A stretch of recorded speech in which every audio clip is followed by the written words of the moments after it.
NodSpace хэрхэн ажилдаг вэ? Хэрэглэгчид өөрсдийн дижитал хөрөнгийг платформ дээр байршуулна. Платформ нь эдгээр хөрөнгийг нэг хөрвөх чадварын санд нэгтгэж, янз бүрийн DeFi стратегиудад хуваарилдаг. Стратеги бүр өөр өөрөөр ажиллаж, өгөөж олоход тусалдаг. Хөрөнгийн тодорхой хэсгийг DeFi зээлд ашигладаг.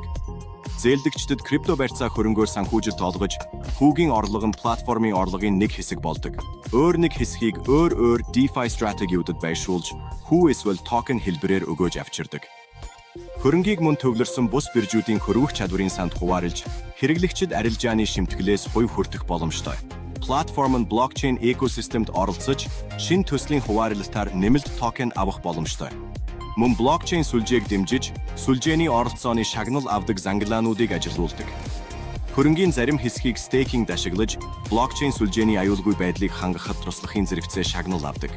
Үүний үр дүн NodSpace нь нийт өгөөжийг нэмэгдүүлэхийн тулд хөрөнгийг олон стратегид хуваарилдаг. Дараа нь ашгийг оролцогчдод оруулсан хувь нэмэртэй нь хувь тэнцвүүлэн хуваарилдаг. Та өөрийн хөрөнгөд таны төлөө ажилладаг экосистемийн нэг хэсэг болно.